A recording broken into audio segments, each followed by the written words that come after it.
Clip. How much money are you thinking of giving people in Greenland to get them on board with a possible U.S. takeover? I'm not talking about money for Greenland yet. I might talk about that. But right now, we are going to do something on Greenland, whether they like it or not, because if we don't do it, Russia or China will take over Greenland. And we're not going to have Russia or China as a neighbor. What if I told you that the world's biggest disasters aren't usually accidents? They are often deliberate choices made by very smart people who were absolutely sure they were right. Tonight, we are breaking down the anatomy of a blunder, from the battlefield to the boardroom and the high-stakes pressure currently mounting in Washington. Let's pally this clip. Good evening. We have some wild and unprecedented news to break down. We have to start with a development that hits at the very core of how the United States functions as a global economic power. Just recently, we saw a serious move that critics describe as an attempt to politically persecute Federal Reserve Chair Jerome Powell. The goal, according to analysts, appears to be an effort to seize control of U.S. monetary policy. Now, why does this matter? It matters because the Federal Reserve was intentionally designed to be independent of the president. Interest rates control almost everything in your life: inflation, employment, borrowing costs, and the overall stability of the financial system. When politicians pressure the Fed for short-term political gain, the long-term damage to the economy can be catastrophic. Jerome Powell recently released a defiant video calling out these political attacks. He made an explicit warning. He stated that the threat of criminal charges is being used as leverage to bully the Fed into changing its assessment of the economy. Powell was clear. He said the threat of charges is a consequence of the Fed setting interest rates based on public service rather than the preferences of a president. This isn't just about one man. It's about a years-long feud. We've seen dozens of posts attacking the Fed chair, calling him a stubborn moron and an obstructionist. But here is the factual consequence. When political leaders interfere with central banks, inflation tends to rise and markets lose confidence. It makes the economy more volatile, much like what we see in underdeveloped countries where the rule of law is weak. We also have to look at the pretext being used. There have been attacks on Powell over a project to renovate historic Federal Reserve buildings. The Department of Justice even served the Fed with grand jury subpoenas over testimony related to these renovations. But the facts tell a different story. The Fed has made every effort to keep Congress informed about this project. While the Fed is being criticized for its renovation costs, we have to look at the actions of those making the accusations. Documents show that while blasting Powell's project, Donald Trump moved to tear down the 123-year-old East Wing of the White House to make way for a 90,000 square foot ballroom estimated to cost $400 million. This is the kind of detail that reveals the difference between a legitimate policy concern and a political gotcha. This situation is what experts call an unforced error. If a president seizes control of the Fed, markets could go into a frenzy because they wouldn't know what to believe. Investors currently trust that the Fed looks at data, not politics. The second that trust collapses, confidence in the US dollar collapses with it. This brings us to a much larger question. Why do smart, powerful people make such devastatingly bad decisions? To understand this, we have to look at the history of the blunder. A blunder is not just a mistake. It is a decision that has results much worse than what was intended, especially when a better option was clearly available at the time. As the historian Barbara Tushman famously argued, folly is the child of power. She believed that power doesn't just corrupt, it causes a failure to think. Technicality than any disagreement in policy. If you look at the people who actually voted, every single one of them have supported the administration's plan. Second of all, as the president, I believe himself has already said, every president, Democrat or Republican, believes the War Powers Act is fundamentally a fake and unconstitutional law. It's not going to change anything about how we conduct foreign policy over the next couple of weeks, the next couple of months, and that'll continue to be how. The more power is concentrated in one person, the harder it becomes for inconvenient facts and independent advice to get through. In short, blinders cause blunders. When we look back at the last 200 years, we see a pattern. Powerful leaders of powerful states are surprisingly prone to making strategic mistakes. These aren't accidents. They are premeditated choices, and the cost is staggering.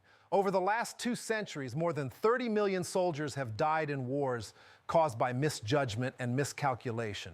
Think about Napoleon Bonaparte in 1812. He was the most powerful man in Europe. He was a military genius.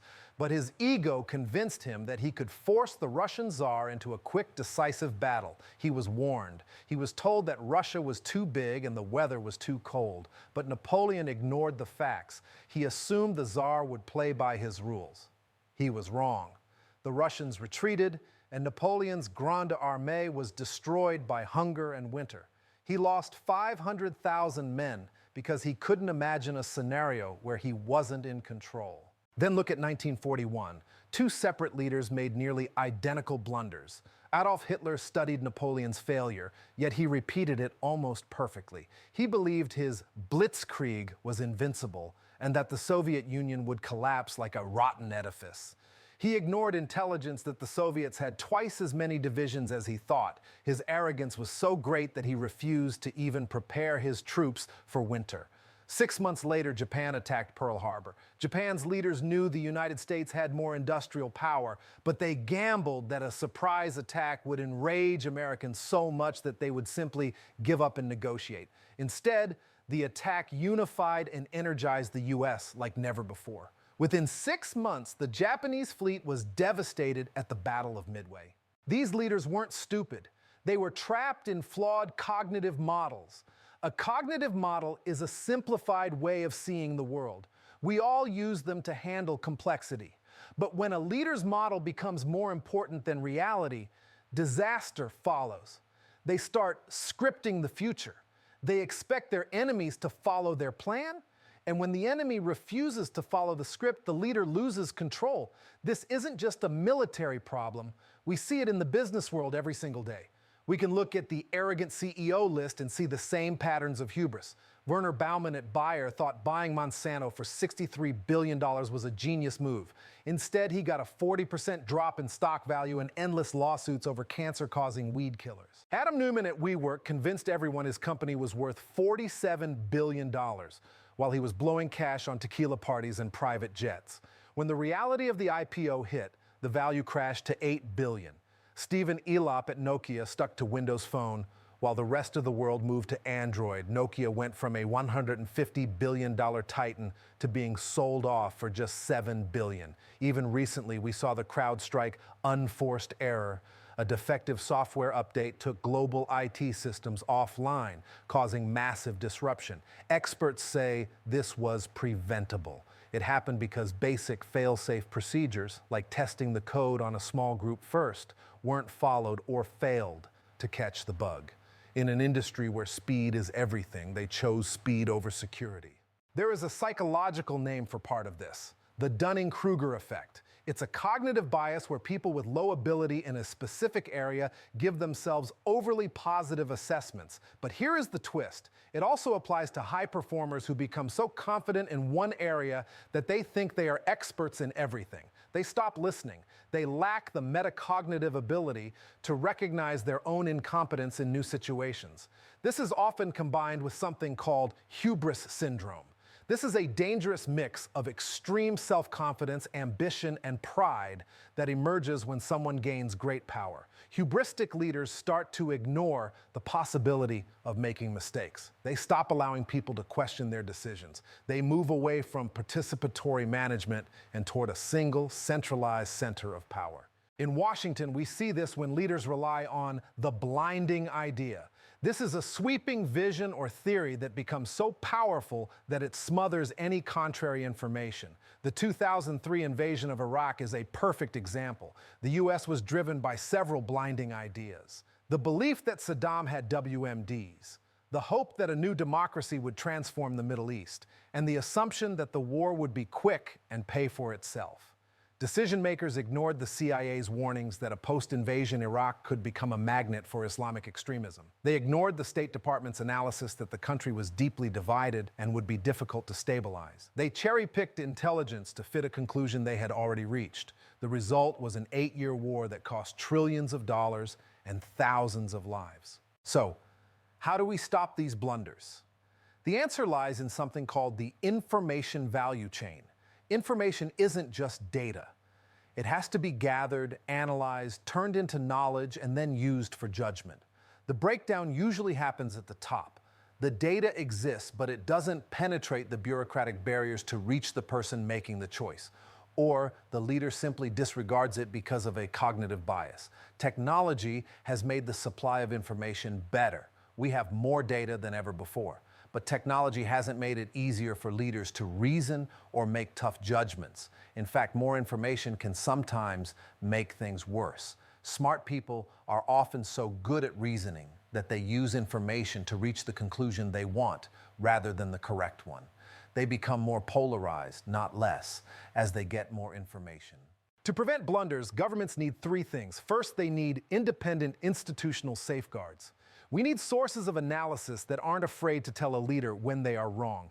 This is why the independence of the Federal Reserve is so vital. If the Fed is captured by the political interests of the president, it loses its ability to be an objective safeguard for the economy. Second, we need standards of analytic objectivity. Assumptions must be made explicit. Options must be weighed even-handedly. In the case of the Iraq War, these standards would have forced the administration to acknowledge that there was no evidence for the WMD claims. Third, we should be using analyst computer teaming. It is now relatively simple to use technology to explore what-ifs and detours that the human mind might miss. We can simulate 1,000 different ways a conflict might go, which helps counter the tendency of leaders to rely on a single, rosy script. This is especially important when we look at the most dangerous potential flashpoint of our time, the relationship between the United States and China. Right now, both countries are operating with strategic distrust. China sees the U.S. as trying to encircle it and block its rightful rise. The U.S. sees China as trying to dominate East Asia and drive out American influence. Both sides are relying on cognitive models that might be wrong. For example, China may be underestimating the U.S. will to fight for its allies. On the other hand, the U.S. might be underestimating how much its own actions look like containment to Beijing. If a crisis breaks out in the South China Sea or over Taiwan, these interacting models could lead to a massive miscalculation. The risk isn't necessarily a premeditated attack, it's a binary blunder, where the misjudgments of one side interact with the errors of the other. This is why communication is the most important remedy we have. We need a relationship between the White House and Beijing that goes beyond just hotlines and summits. We need regular, candid contact to bring these subjective models into line with objective reality. History shows us that leaders who blunder into war often become its casualties. Napoleon ended in exile. The leaders of Imperial Japan were executed. The Argentine junta was tossed out of office. The stakes in our modern world are higher than ever. We are dealing with nuclear-armed states, global economies, and fragile IT networks. We cannot afford leaders who think they are men of destiny or deciders who don't need to listen to facts. We need a system that values the intelligent mental process over the whims of the powerful. Tonight's story is a reminder that being smart is not the same as being right. True wisdom is the exercise of judgment based on experience, common sense, and most importantly, the willingness to accept information that proves you are wrong. Now let's look at the families of these blunders to see if we can spot them in current headlines. The first family is the blinding idea. This is when a leader gets so obsessed with a goal that they refuse to see the risks. We saw this with the German military in World War I. They convinced themselves that U-boats would win the war in a few months. They ignored the possibility that the Americans could use convoys to protect their ships. They produced copious analysis that was designed to convince rather than to critique. When you hear a political leader today say that a major policy change will be easy or a slam dunk, you are likely witnessing a blinding idea in action. This happened with the 2003 Iraq invasion. The proponents were so determined to make their case that they never actually analyzed it. They drowned out any doubts with an amen chorus of political and media support. The second family is the intuitive leader. These are leaders with exceptional self-confidence who think they can feel the right answer. Napoleon and Hitler are the gold standards here. They didn't just trust their plans, they trusted their will to control the outcome. They assumed their enemies would be predictable or apathetic. In our modern era, this looks like a CEO or a president who dismisses experts as stubborn morons. They rely on gut instinct rather than processing available information. This is dangerous because it stops anyone around the leader from speaking truth to power. The institutions around the leader start to echo and amplify their misjudgments. The third family is the only apparent option. This is when a leader convinces themselves that they have no choice but to take a massive risk. This is often the most tragic type of blunder. Japan's leaders in 1941 felt they were being encircled and that they had to attack Pearl Harbor to survive. They ignored the fact that they had brought this upon themselves through their own aggression in China. By underestimating the threat of a response and overestimating their own ability to manage a conflict, they picked the one path that ensured their total destruction. We see this pattern whenever a leader says, "I have no other choice." Usually they do have other choices, but those choices involve admitting they were wrong or giving up a blinding idea. So what about the people who avoided blunders?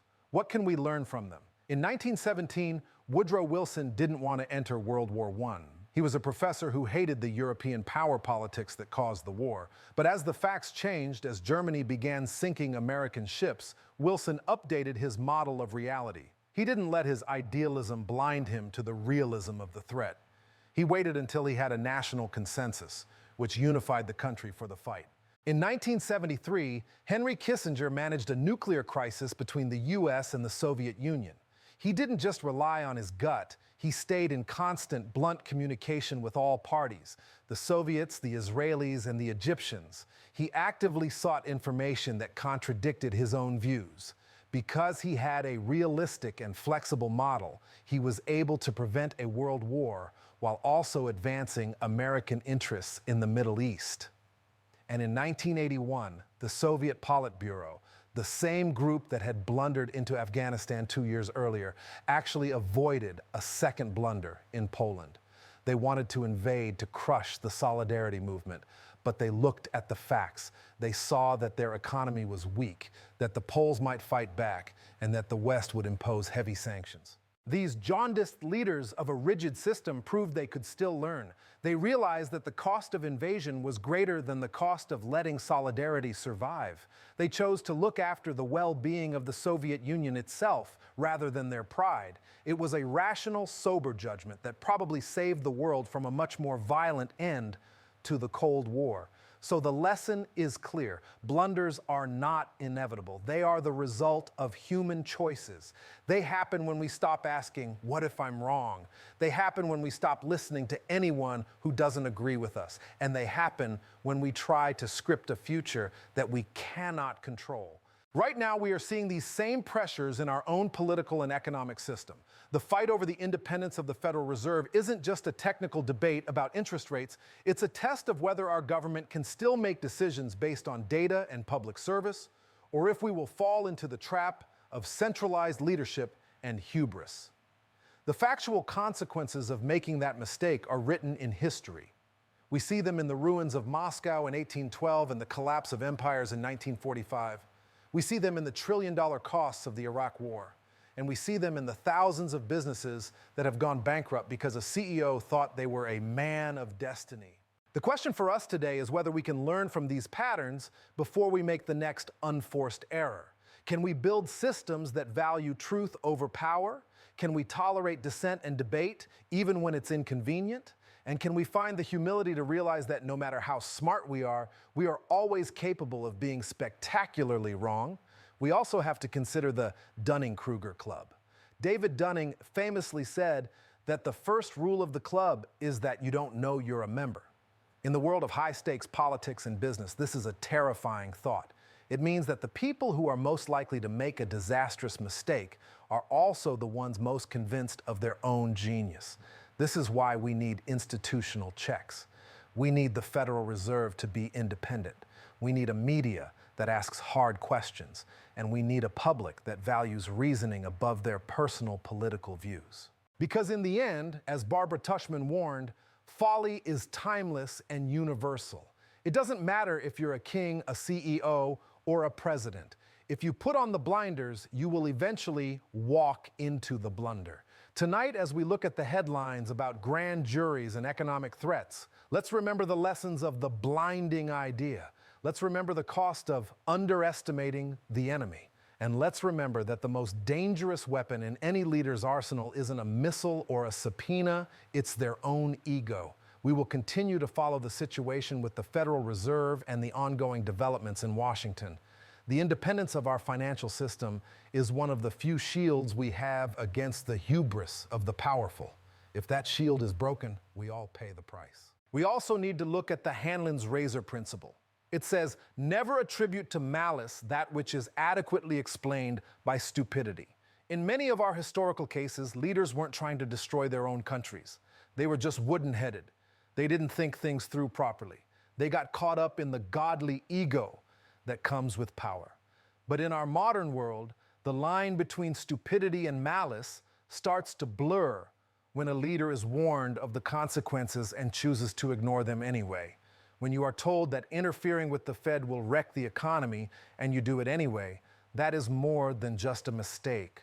That is a deliberate choice to risk the well-being of millions for the sake of your own control. The information value chain shows us that knowledge is a necessary but not sufficient condition for good judgment.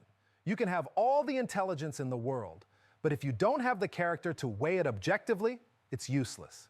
You'll just use it to reason through to the answer you already wanted. This is what we saw with Curveball and the WMDs in Iraq. The intelligence was murky, but the administration's blinding idea turned it into a slam dunk. They didn't want the truth. They wanted a warrant for war. And because they had insulated decision makers and stifled dissent, there was no one left to stop them. We are seeing similar patterns in how technology is used today. We have big data and social networks that provide us with a data explosion. But this has also made it easier for leaders to find information that fits and confirms what they already think. They can live in a cognitive bubble where they are never challenged. This makes the independent strategic advisory body recommendation even more critical. We need humans who are teamed with technology to look at all the plausible futures. We need to explore the fractals of what could go wrong, because as we saw with the German U-boat script, the actual path is often the one you didn't prepare for. In conclusion, the history of the blunder is a history of smart people refusing to see the world as it actually is. It is a history of the dual burden where incompetence is paired with the inability to recognize it. And it is a history of power corrupting the ability to think straight. If we want to avoid the next monumental mistake, we have to start by valuing objectivity over loyalty. We have to protect our independent institutions, and we have to be brave enough to admit when our own models of reality are out of line with the real world. Thank you for joining us tonight. We will keep an eye on the marble halls of the Fed and the ever-shifting landscape of the Western Pacific. In a world of blinders and blunders, the most powerful thing you can have is the truth.